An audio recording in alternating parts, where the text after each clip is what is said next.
Breaking news આવ્યા છે સુરતની વાત કરીએ। સુરત શહેરમાં આમ આદમી પાર્ટીનું ખાતું ખુલ્યું છે। ગત ટર્મમાં જે 27 બેઠક હતી આ વખતે શૂન્ય હતી, પરંતુ સૌથી પહેલી વખત પૂર્ણા પૂર્વ વોર્ડમાં 17માં વોર્ડ નંબર 17માં આમ આદમી પાર્ટીનું ખાતું ખુલ્યું છે। શહેર પ્રમુખ ધર્મેન્દ્ર ભંડેરીનો વિજય થયો હોય તે સામે આવ્યું છે।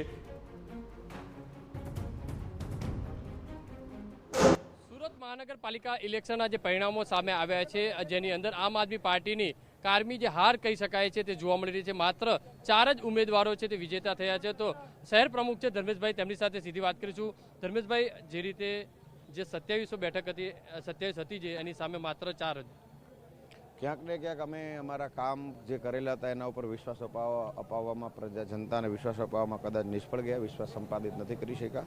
પરંતુ વોર્ડ નંબર 17ની જનતાએ આમ આદમી પાર્ટીની આખી પેનલને જીતાડી અને ખૂબ સ્પષ્ટ સંદેશ આપ્યો છે કે હજી પણ કામની રાજનીતિ કારગર છે અને જનતા એમને સ્વીકાર કરવા માટે તત્પર છે।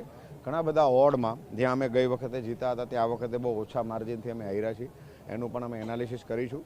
જે લોકો એમને મત આપ્યા છે તમામ જનતાનો આભાર। લોકતંત્ર બચાવવાની લડાઈમાં જે લોકો એમને સહયોગ આપ્યો છે તમામ ક્રાંતિકારી કાર્યકર્તાઓ, તમામ સહયોગીઓનો અમે હૃદયપૂર્વક આભાર માનીશું। પાટીદાર વિસ્તારની અંદર આમ આદમી પાર્ટીનું પ્રદર્શન એકદમ ખરાબ રહ્યું એવું લાગે છે, કારણ કે તેમને જે ભાજપને તમામ પેનલો જીતી છે।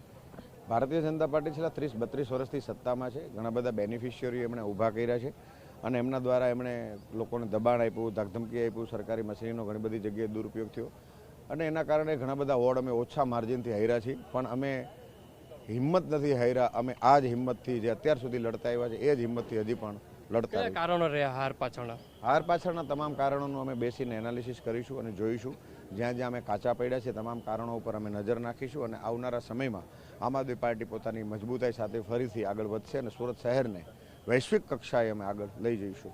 જે રીતે શહેર પ્રમુખ છે ધર્મેશભાઈ જે કહી રહ્યા છે કે આખરે જે રીતે જે અગાઉ જે બેઠકો આવી હતી તે હાંસલ ન કરી શક્યા, એટલે આ તમામ જે મતદારો છે તેમનું એનાલિસિસ છે તે કરવામાં આવશે અને ત્યારબાદ આગળની જે રણનીતિ છે તે નક્કી કરવામાં આવશે।